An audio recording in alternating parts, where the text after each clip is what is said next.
was awesome, buddy. Yeah, definitely. Freaking love Led Zeppelin, man.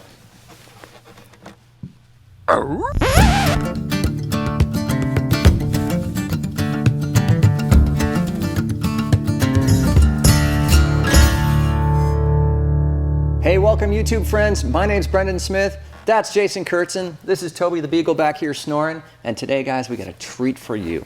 McPherson guitars. Jay, we're gonna be talking all about McPherson, and we're gonna dig inside these things and find out what the hype is all about with McPherson guitars.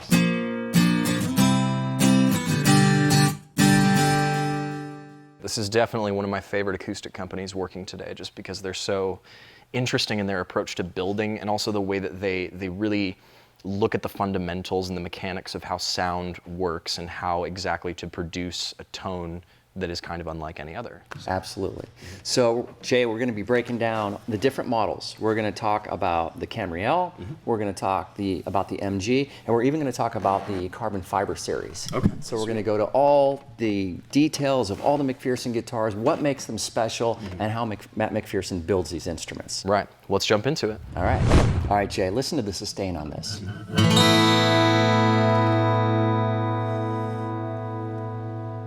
I mean, that's incredible, right?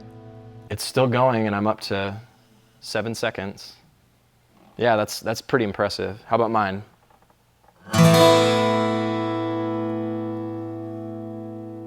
Yeah, it's interfering with Toby's snoring a little bit, but it sounds amazing. Okay, so Jay, let's talk about tone, let's talk about sustain. Right. Let me ask you a few questions about the design of this guitar. Okay, so now, let's start with the obvious, the sound hole. Matt McPherson basically put it up here just because it looks cool over here, right? Well, yes and no. I suppose that might have been a factor in the decision, but the actual reason, and the reason for the cantilevered fingerboard, as you can probably see in the camera there, is so the pair of these things together is essentially to create more sustain, more resonance, a better tone. So for example, with the cantilevered fingerboard, it is not touching the soundboard. Right. So that allows the top to vibrate and resonate more freely. So you get a lot more sustain, you get a lot of clarity, and you get bags of tone too. So at the same time, what's aiding that is the sound hole. Matt McPherson essentially believes that the center of the top plate is where the bulk of the tone comes from. And so if that's the case, why would you put a freaking hole right in the middle of that? So you move the sound hole up, and it's a bit smaller than a regular sound hole, so more air is being pushed through at one time, so that's why you get this beautiful kind of boisterous sound to it. It's very reactive, very responsive, and yeah, just a beautiful way to compose a guitar, I think. You know, and from a layman's standpoint, I mean, you think about it, this cantilevered fretboard, okay, it's not on the soundboard, so if there's nothing touching the soundboard, I guess it only makes more sense that it could vibrate better, right? Right. Okay. Yeah, Matt McPherson started his career making bows and compound bows, things like that. Hunting. Yeah, hunting. And essentially his philosophy with those was that you have to, with bows, you have to dampen the vibration as much as possible because, you know, when you pull back. For like accuracy? Yeah, exactly. So you want to make sure that the bow doesn't vibrate because that'll screw with your ability to aim correctly. And so Matt essentially believed like, well, if I'm familiar with the mechanics of that, then I should be able to reverse engineer that and create more vibration. And so So in other words, he can take it out on the bow, he can take out that harmonic frequency. So his thought process was if he can take it out, he can put it back in with the guitar. Exactly, yeah, and so basically just reverse engineering his process with the bows and taking what he knows about that process and transferring it to these guitars, and he's done an incredible job just because these things sound so great. Now, Jay, you mentioned the sound hole. Okay, I noticed that different McPhersons have different size sound holes. So what is that? Is that the XP thing? What's that all about? So essentially, you've got a couple of different qualifiers, I guess you might call them, for what these guitars are, their body style, you know, whether or not they're a Camry-L like that beautiful one over there. And so you've got these different markers that are XP, XP 4.0, XP 4.5. Yeah, so, and the numbers will essentially dictate the thickness of the body. So the depth. Yeah, the depth. And that's at the lower bout, right? Exactly, yeah. So this one right here, I believe is a 4.5. So 4.5 inches. Yeah, 4.5 inches. And then this one, as you can see, Oh no, this is also a 4.5, so same thickness. Now, the sound holes, these are different sizes, aren't they? Yes, they are. So that one's smaller, I can see that. So XP, Yeah. non-XP. Yes, exactly. Okay. There's a belief that a larger sound hole will create more sound. It'll create more volume, more tone, what have you, which I think could be true depending on, because every situation is very nuanced, but in general, if you think about it, having a smaller sound hole will kind of work like if you had a Ziploc bag filled with air. If you unzip the whole thing and squeeze it, it's just gonna go, right? All the air is gonna come out at once and it's not gonna be very forced. It's not forcing the air out. But if you open it up slightly and then squeeze it out, you're gonna actually get like a bit of, tone, for lack of a better word. So that goes the same with any guitar builder, because I know different guitar builders some have enlarged sound holes. Right. So essentially what, it's like changing the bloom of the...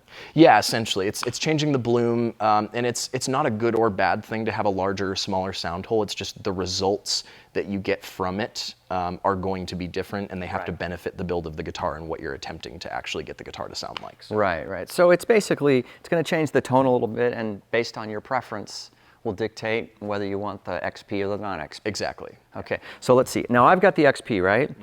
And you've got the non-XP. So let's play a couple chords just to see if we can hear any difference. Okay. Now these are both, that is Sitka Rosewood, right? This is Sitka Spruce over Indian Rosewood, yeah. And this one is Addy over Paurosa. That's Paurosa. Oh, cool. All right, so.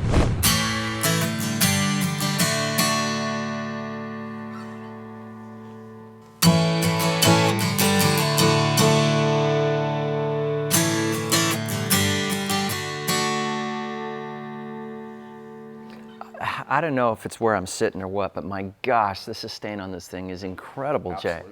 Jay.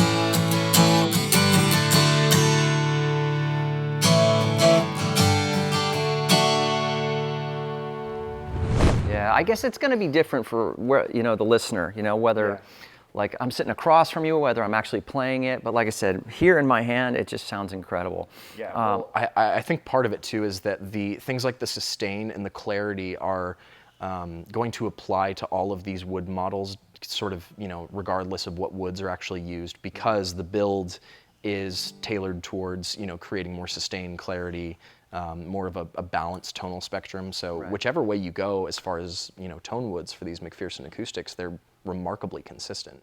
All right, Jay, let's talk about the inside of a McPherson guitar. It has been said that a McPherson is just as beautiful on the inside as it is on the outside. Right. And part of the reason is the bracing. Now, what's different about the McPherson bracing, and why is it unique, and how does it affect tone? So their bracing system is called the overpass underpass bracing. And basically the way it works is that the braces do not touch each other. So the same philosophy behind keeping the neck cantilevered off of the board is the thought process that went into this. When the braces don't touch, they're not dampening each other, and they're allowed to reverberate more freely. So they're crisscrossing, but they don't touch each other. Yeah, they have little divots cut into them so that they kind of go like this, and they rest like that, but they don't actually touch each other. Wow. And it's really quite fascinating to see kind of an exploded version that has all of these components, and you can see how they all work together.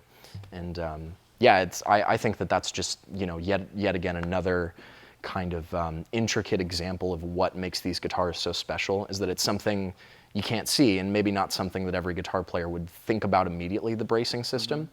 But when you see what they attempted to do with it and how well they executed it, you're like, wow, yeah, all these pieces together really does kind of, affect the guitar as a whole. Yeah, and I don't think you have to be a guitar builder or engineer to understand the concept. I mean, if they're not touching each other, they're going to vibrate more freely. That just makes sense, right? Right. Now tell me about, why are the braces, why are they laminated? So when you laminate different types of woods together, you get a more strong composite. You get much more durability, and it's generally just safer that way. If you think about it, you have 3 different woods, laminated together as opposed to just one. That gives you a lot more strength. It gives you a lot more of a bond between them, and generally, I think that it's just like we were talking about, another intricate detail that really kind of, benefits. Exactly. I mean, on that note, you could also go so far as to say if one of the pieces of wood was compromised for any reason, well, it's glued to two other very strong pieces of wood. It's much less likely that anything could go wrong with the brace. I mean, that just makes sense. Yeah, I mean, the theme of I guess these guitars is, you know, 1,000 tiny little details that all like come together to really build up the quality of the guitar. So yeah, okay. Well, let's hear a little bit more of that thing.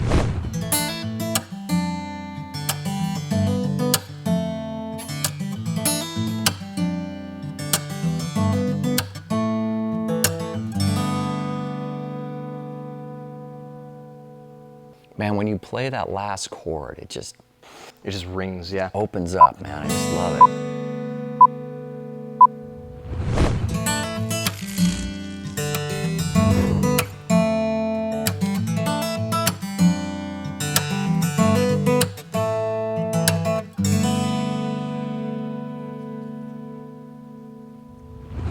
Okay, Jay, so now we've got not just different sound holes, we also got different woods. Now me sitting over here, your sound hole's facing that way.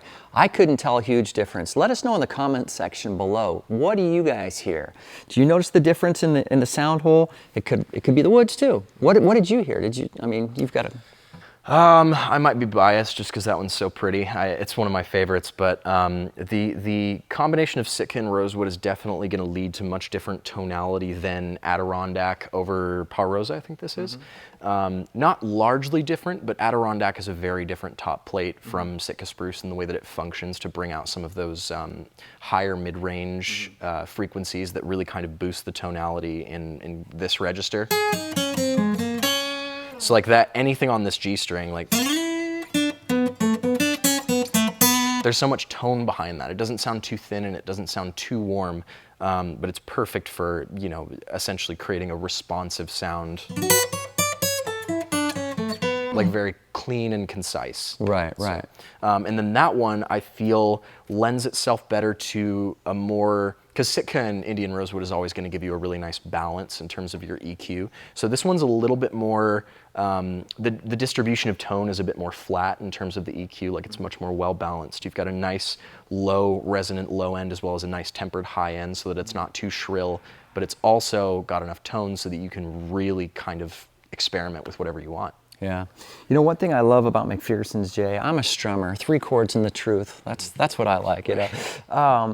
But the thing is, their necks, I don't know if it's the carbon fiber reinforced truss rod that they use, which is non-adjustable. Yes. That's crazy. So they're selling these guitars, basically, and they're saying, okay, here you go. You don't need a truss rod tool because you're never going to need it. What's up with that? Well, I mean, I think it's pretty cool, actually, because, you know, the fine folks at McPherson have essentially said, like, yeah, this is our build, and we have set it where we believe that the guitar is going to operate at 100%. And so they're kind of sticking to their principles in that way and saying, like, no, if you're going to purchase one of our guitars, you're purchasing our sound, our tone, the way that we believe it should be. Which is really cool to kind of stand behind your own process that way so much. The thing is, though, I mean, by having an adjustable truss rod, that doesn't mean there's anything wrong with the design. No, of course. It's just that he believes that having this, I guess for lack of a better word, permanent truss rod, that you're going to get better performance out of your instrument? Right. Well, and if I remember correctly, too, he does provide you with a lower action saddle so that if your action is you know, too high or whatever have you, that you can adjust it a bit just by swapping a new saddle in there. But that's less of a problem with, you know, getting it to exactly where you want it and also saying, like, yeah, we've got here and then we've got here. Those are your 2 options. Find one that works. It'll work. Yeah. So. But you know, Jay, to strum these things, like I told you, that's what I love to do. There's just so much power and sustain in these things.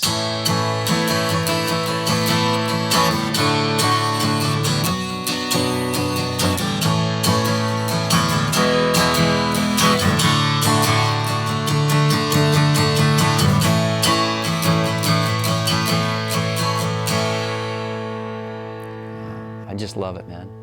Yeah, me too. Like, for me, as a person who sings, and like maybe this will just be more of a personal take, but it's difficult for me a lot of the time to sing and play a guitar if I feel that the guitar is not providing a proper like backdrop to what I'm singing against, which like might sound weird, but It sounds weird. Yeah, well, this guitar is so well balanced, and it provides such a nice low end for you, and a nice high end, so that you just feel like you're surrounded by sound, and it gives you a really comfortable experience to sing, and it doesn't feel like anything's lacking. You feel very much, you feel justified by this guitar in the way that it's built so meticulously to create such a balanced sound that it really just, I don't know, it's. Musician comfortability is a big factor. You have to be very, at home with the instruments that you're playing, and these definitely provide that sort of feeling. And the first time you pick up a McPherson guitar and you just hold it, and you look at every angle, every detail, you can just see the craftsmanship and the attention to detail and quality. It's just, I challenge anybody to find a flaw on a McPherson guitar. As you know, Jay, we've got hundreds of guitars that come in here, every year, hundreds, and I've gotten pretty good at detecting just little imperfections and flaws, because they exist with all different builders. McPherson is an exception. You will not find a flaw on these instruments. Well, and if I remember correctly, Matt McPherson is equally as motivated in his bow company. He's very attention to detail. Always making sure that the components and strategies that they're using in order to get the end goal that they want is, everything's in place. And so I think it's really cool to see a company who is so devoted to making sure that they're creating quality products and that they're executing exactly their vision. Yeah. I've actually talked to a few customers that are hunters, and I don't know anything about the bows. Right. But apparently, from what they tell me, they're like top of the line. Top of the line. Anyway, okay, so Jay, let's jump into the Camriel and check that out. Okay. Okay, Jason, this is the Camriel. Slightly smaller body, and one thing that you'll notice right away is this dramatic cutaway. Well, and McPherson fans might be familiar because the Camriel, if I remember correctly, is the body style that the carbon fiber models are based off. That's correct, which we're gonna get to in just a moment here. It feels a little bit smaller, a little bit lighter, and to strum it.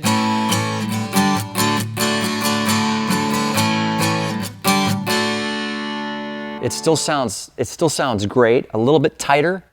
A little bit brighter. A little bit brighter, a little bit more focused, but I'm trying to think, what would somebody buy this guitar for versus an MG, the slightly larger MG, and it's probably just for, that comfort factor. What do you think? Well, and there's again, like I think I mentioned this before, there's so much nuance when it comes to this topic, because some guitar player somewhere might say, no, I like the Camriel for this reason that is opposite the reason that you guys. Because the tone's different too, right? Absolutely. Like for me at least, I would say that the MG or the XP is going to give you more of a rhythm-focused guitar, or a hybrid, and by hybrid I mean you can play rhythms and leads on it successfully.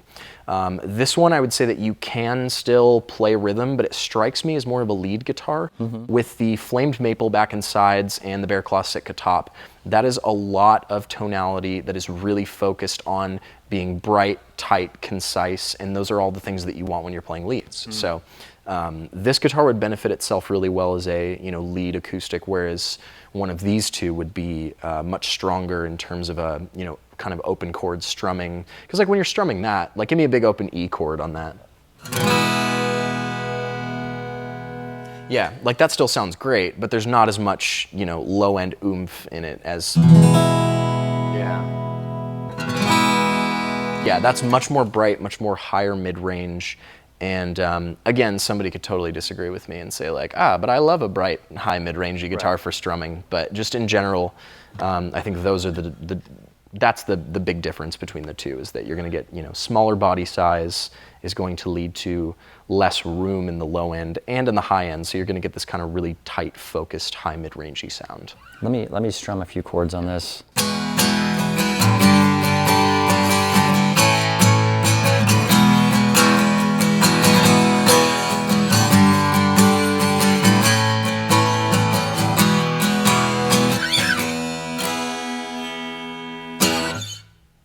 It's loud though. Yeah, absolutely. Well, and I think again, like we talked about, no matter what tone woods you are utilizing or which body style, I think the build quality really lends itself to three specific things: the balanced EQ, the sustain, and the resonance. And you are really going to consistently see that with all of these McPherson wood acoustics, you're going to have those three things because of the cantilevered fingerboard, the offset sound hole, and the bracing on the inside. Okay, Jason, let's jump over now to the carbon fiber, hugely successful guitar by Matt McPherson. Now, right out of the chute, it's interesting, isn't it, that a company that is so dedicated to the finest acoustic guitars in the world would venture off to a completely different endeavor, if you will, carbon fiber guitars. I mean, that's a whole different world. Matt McPherson did it, he executed it flawlessly, and now everybody's clamoring for these carbon fibers. Right. Well, and it's funny watching the process for people who don't know much about carbon fiber guitars or maybe a bit skeptical, because it's you can totally understand why somebody would be like, carbon fiber on a guitar? Yeah. Because, tone wood people and the fascination with woodworking and things like that yields so many different results in terms of what you're looking for in a guitar tone. Very few people know anything about the tonal properties of carbon fiber, I feel like, at least. And so when people come into the shop, for example, and we're like, hey, carbon fiber guitar, they're always kind of like, I don't really know about that. And then they sit down and they strum one chord and they go, wow, that is uncanny, like how much it really does sound like a wood acoustic. So yeah. It really is an amazing kind of feat of taking your understanding of different topics and being like, I'm going to just apply them over here so that we can improve what's already there. Yeah.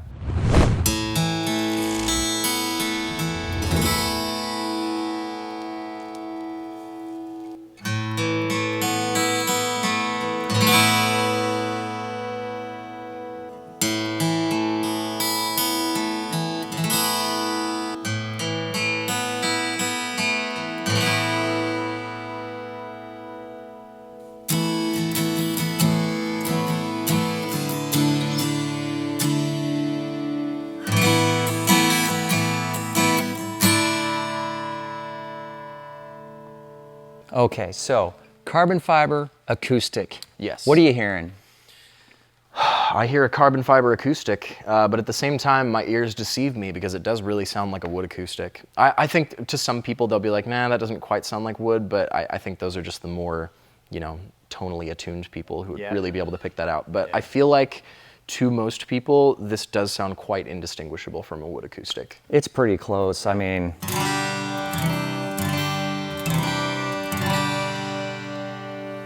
it sounds amazing from where I'm sitting. Mm-hmm. Play that part.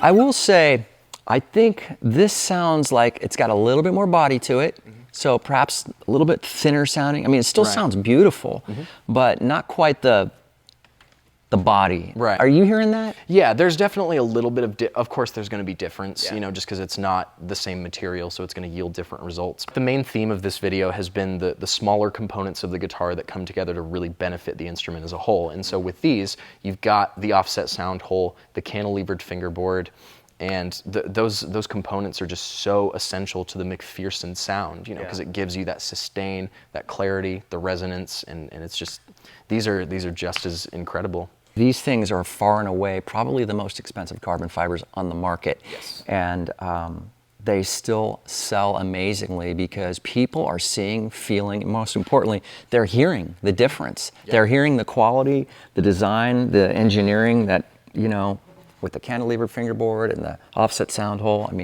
These things are amazing. I think people are starting to get more comfortable with the idea because it is becoming less and less of a new idea, and more of these companies are starting to do carbon fiber. And I think there's a lot of guitar players out there who would love an acoustic that sounds excellent, but is also safe to travel with. Great point. And actually, we haven't even touched on that yet. The reason that Matt McPherson created these in the first place is so they could basically be your on-the-go, go-anywhere guitar. Right. So if you're going to North Dakota in December, you've got cold, you've got dryness, you've got zero humidity basically, well, or very little. This guitar can take it. You don't want to take a $10,000 McPherson acoustic up there. Right. Well, and imagine if you play in North Dakota one night and then you play in Florida the next night. Like, what's that going to do to your acoustic? Exactly. So these are, well, those are incredibly durable. And also, like, you don't even have to slack the strings before taking it on a plane or anything like that. Completely impervious to the elements.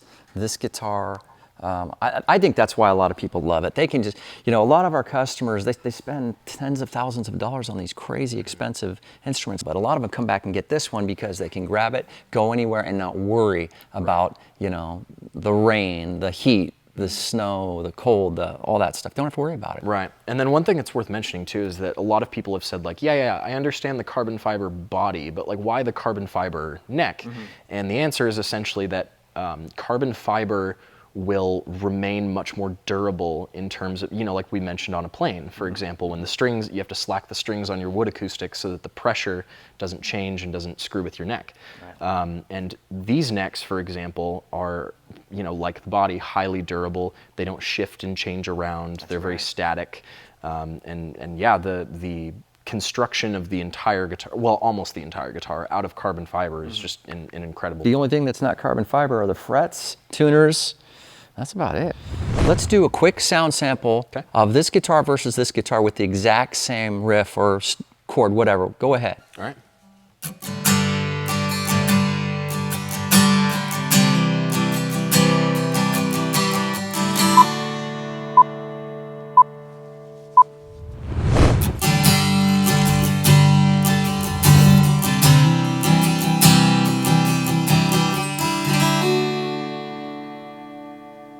What'd you think?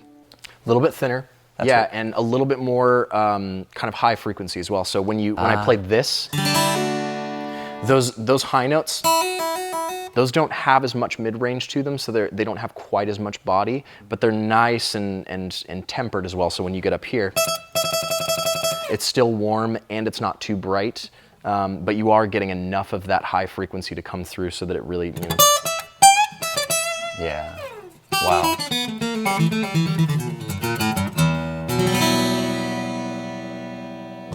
Jay, as you know, we use the carbon fiber exclusively for our open mics that we do, for our acoustic open mics. And everybody comments about this guitar because most everybody who comes to our open mics have never seen one of these. Right. And everybody comments. Their first reaction is, what's that black guitar and what's that all about? And then they play it. By the end of the night, they're telling us how much they loved performing with it. Right. Well, again, like it's sort of like we were talking about. Singer-songwriters need a comfortable guitar that will, complement their voice in terms of the tone that it's producing. So these are just excellent, and I think they would appeal to a very wide range of guitar players. Yeah.